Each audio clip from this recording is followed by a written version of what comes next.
Live group conversations. Live group conversations. Live group conversations. Let's talk. All right, life group leaders, we are going to try a series this year of what we're going to call life group conversations. Now, that's it's a pretty profound title right there, because what we're really going to do is about life groups, and we're going to have conversations.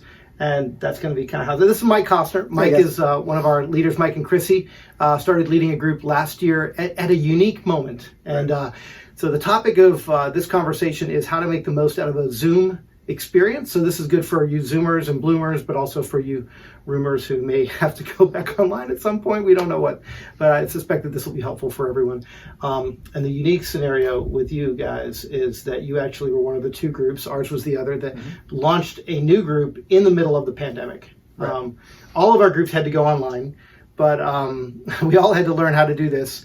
But what Mike and Chrissy had to do was create a brand new community of people who didn't know each other, but who said in the middle of the pandemic when we offered that they'd like to be in a life group because they realized that they needed the community. And so we put a bunch of people together, not geographically based because it didn't matter. Right.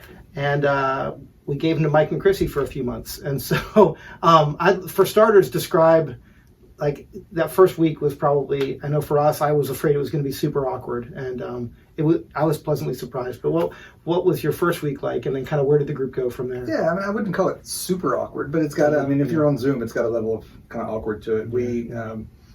We don't have the privilege of standing in front every week, so we didn't know anybody. Yeah, like we knew nobody with that. So we had a good group of people where we just kind of stumbled through talking over each other on Zoom and trying to wait for the microphone and just get to know. There's one couple I kept calling the wrong name because the last name sounded like the first name. So just really working through that. But I'm going to take some notes and kind of do that. But we started off just everybody wanting to get to know each other in some kind of way. And just over the weeks, the more that we got to know, the more stories we got to sort of keep hearing.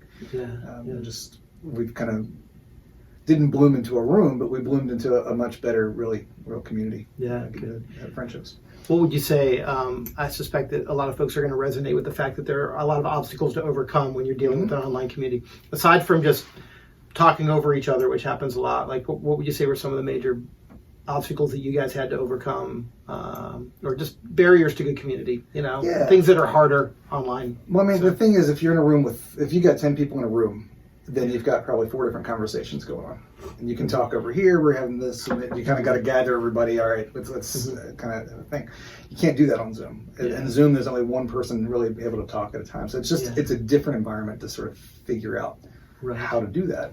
So there's a lot of awkward silence, a lot of trying to figure out, calling on people or not knowing people, not really knowing the relationship yet with that. So that's some of it is just, you just kind of call it what it is. It's weird. It's awkward, and it's strange. I think it's okay to let your group know, just to embrace the weirdness of it, right? Yeah. Just to say, this is not what we would want. I think that back during the height of online worship, there was a devotional where I suggested that online worship is kind of like a Great Value ginger ale. It's the drink that you drink when you're not drinking the drink that you want to drink. Right. And I think it's okay to admit that life groups online this isn't necessarily this isn't our prime scenario. There's something lacking there, but we're doing the best we can with what we've got. But there's some keys that we found too that aren't just kind of negative. Like this last week, we kicked off our new season, our new kind of group this last week, and my wife was in Baltimore and joined, and we had a couple from our group were in South Dakota because they were there for another reason, so they were able to actually engage fully. Our whole group had kids that they wouldn't have been able to leave the house. They sometimes have kids crawling all over them, but they're able to actually be involved in a life group because of that. So it's kind of cool. I mean, just at a real nuts and bolts kind of way, you don't have to worry about refreshments. You don't have to worry about childcare. Although it is tricky having the kids kind of climbing all over you, but you don't have to pay the babysitter or whatever.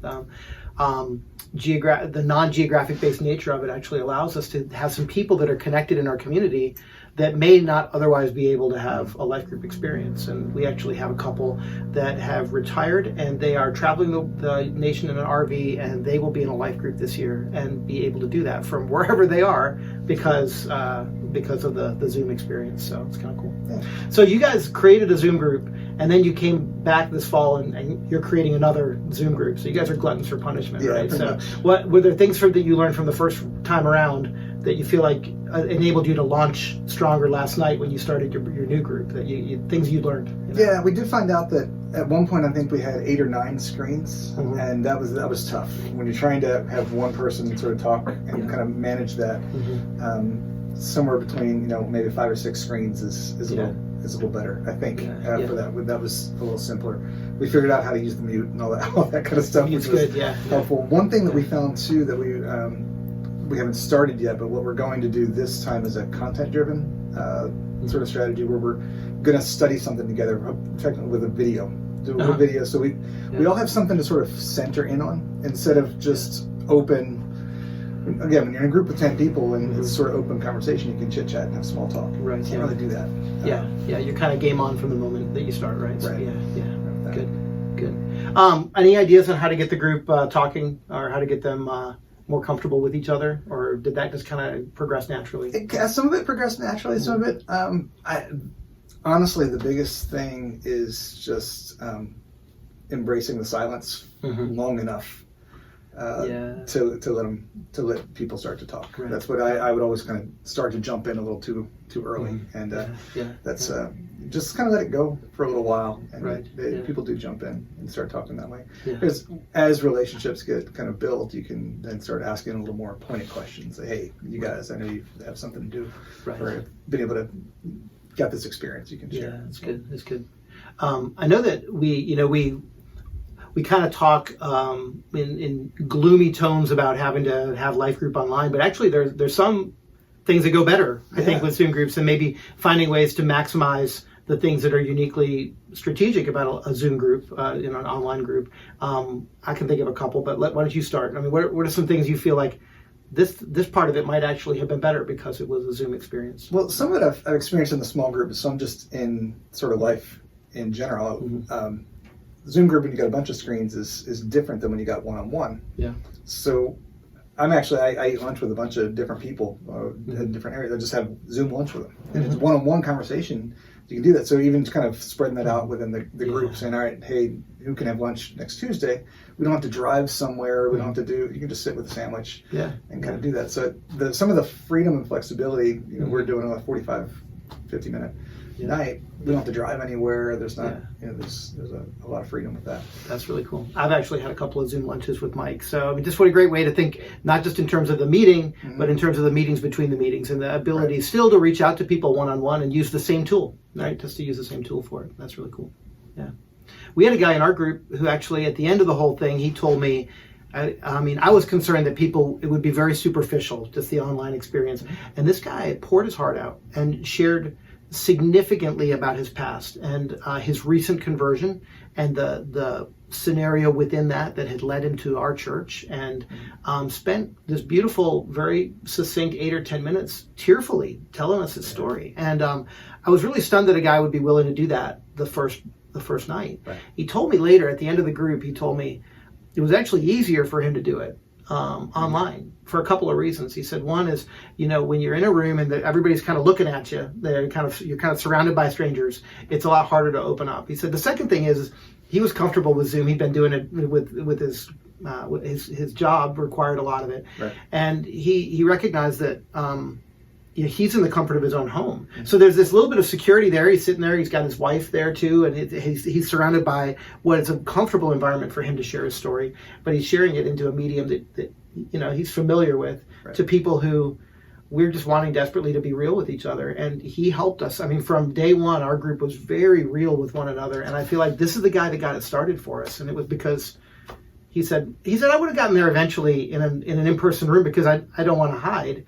But it would have been harder, and it would have taken me a few weeks to probably get to my story. And so that was cool. I guess in some ways it can be more threatening for some and less threatening for others. Yeah, just where that's you right. can kind of get that. That's really cool.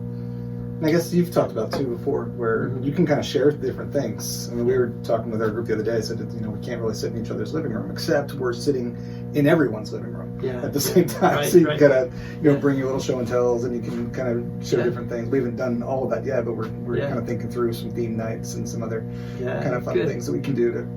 You can have a lot of fun with this. I think the adult show and tell is like one of the coolest things you can do, because people, we don't just hang random things on our wall. Right. We showcase. In fact, even on a Zoom call, we want to make sure the things behind us, when this candle is nothing else, say something about us, right? I mean, the books that we lay out, or the things we hang on the wall, or whatever. We put some thought into it. I'm a dreamer. I wanted to communicate. I went to Mexico. I'm once. a dreamer. We want you guys to know these things, and so we lay them out, right? So we're intentional about our decor. And so just this opportunity to say, hey guys, this week for Life Group, will everybody bring a wedding picture? Or we just show it. Or everybody, can you give us a tour of one room of your house? Just if you've got a laptop, you can just walk us through. We were doing Zoom lunches back in April and May. Friday, we called it the pastor's lunch table. We just say, hey, anybody just want to get lunch with the pastor, just jump on in, and we'd have 8 or 10 people, and we would have lunch together. And just to be able to say, hey, show us what you're working on there, because we'd see that somebody had a project going. One lady who's an artist toured us through her studio and showed us what she'd been painting, and just those types of opportunities that you don't have when they're showing up in your living room, but now you're in theirs. It's kind of cool. And you really can take your small group on location. So we've had this happen a few different times when people are traveling or even on vacation. We've had people in our group before when they were on vacation, but they're like, you know what, we're still jumping in. We want to be a part of this community. Or my wife and I are. She's taking care of her mom up in another state right now, and so we're able to still jump in together from different locations in real life. Yeah.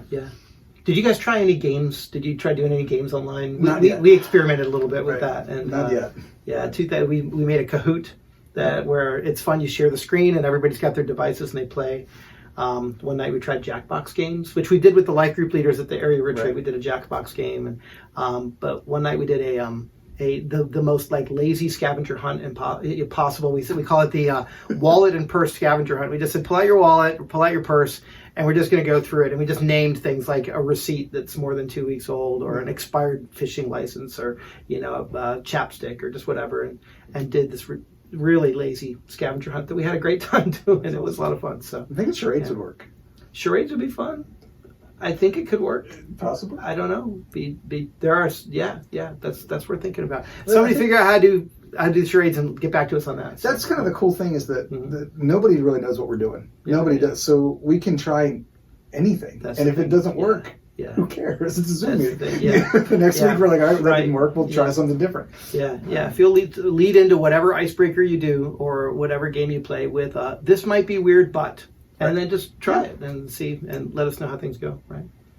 Are there any other things you can think of that were maybe advantages to the Zoom experience, where you just feel like it doesn't have to be the also rans of the life groups? It can be strong in its own right. So I think in general, just we got to know people. We got to know new people. We really it does allow you to build community. It takes a little longer, maybe it's a little more intentional, and takes a little extra time with that. But that's good, because we've got time, and we've got these things are important. That's right. Yeah, I'll say this. I think the weirdest thing for an online group is prayer, and the survey bore that out. When all the groups went online, they said that one of the hardest things was prayer. So any thoughts? I mean, this was a challenging one for us too. But any thoughts on how does prayer feel? Real, or how do you capitalize on that moment? I think with our initial group, again, we didn't know anybody that well. We didn't want to create an environment where people where we pushed, and there were a few people in the beginning who said they're deathly afraid of praying in front of other people. So I don't know that I always let the silence go long enough, and just sort of had a designated prayer that I prayed most weeks during that. But it was really, really cool. We kicked off just on Monday night, and I didn't pray. Somebody else, we sort of had this conversation about prayer to sort of lay it out and say, we encourage everybody to do that. And somebody had stepped up and said, hey, I'll pray. That's great. That's great. That's cool. It might be good to talk to your group the first couple of weeks and say, guys, survey says one of the hardest things for us is going to be prayer. So we need to work that much harder at it. And maybe that even becomes an exhortation, how much more important it is for you guys to be praying throughout the week, in between the meetings, right?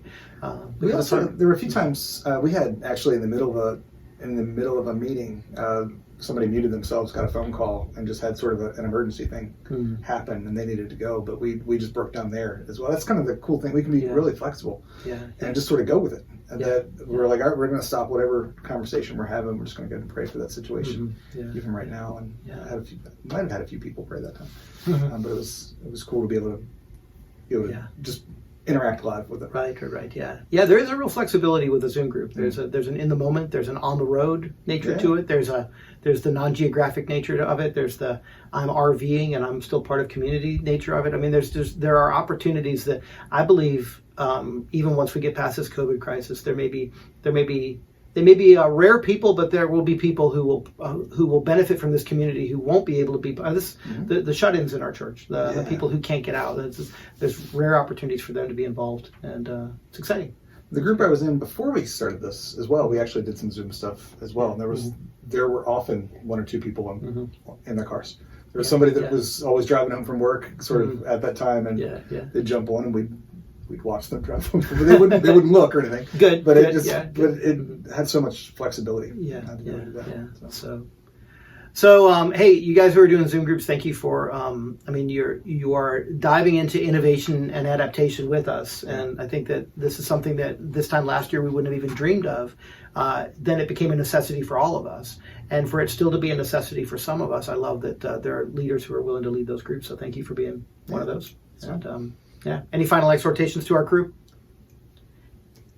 If Chrissy were here, what would she say what would be her favorite thing about a Zoom group, having led two of them now? So, Chrissy, she does a really good job. She actually kind of leads, really even logistically, kind of what's going on with that. But I think she would say she really enjoys some of the flexibility that we've talked about as well. Again, her being able to be in it on Monday and not be face to face. I get to see my wife's eyes. While we were talking, it was nice. Week 1 online. Perfect attendance. Perfect attendance. Yeah. And your last group? At the beginning, at the front end, and my group too, honestly. I led two groups. I led my in-person group that moved online, and that was from like 4:30 to 5:30 or 6. And then I'd grab dinner, and then at 7 I'd log on with the other group. And no offense to my other group, but guys, the online group totally showed you up as far as commitment and attendance. We had perfect attendance almost every night. It was amazing. So not only did we have perfect attendance the first night, but we've sort of stutter-stepped in starting. And Chrissy had messaged me around 10 o'clock that morning and said, "Are we starting tonight?" I was like, "I'd like to, but is it too late?" And we sent out an email at like 12, and everybody was there. So it's like same day. That's not suggested. Give them a heads up, y'all. Right. But there's it does tell us something. There's grace. People are not. This is not as weird for people as we might think, and it's because we've all had some time to get used to this. So one day we'll have it all back in person, but in the meantime, use it. This is a great tool to use. So praise the Lord that He gives us the era that we live in, that we have the technology that we have to be able to maintain some of the things that would have otherwise fallen away. So it's pretty cool. So thanks for fighting for community. Yeah. All right, that's all I got. That was our thanks. It was a conversation. That was our first life group conversation. So I'm sure that by the end, as we get into these more, I'm going to have like a cool ending catchphrase. Yeah. And probably a cool beginning catchphrase, but I have no catchphrase. So you got one for me? I'm working really hard on it, but nothing is going good. So have a nice trip. Peace. See you. Thanks, guys. Life group conversations. Life group conversations. Life group conversations.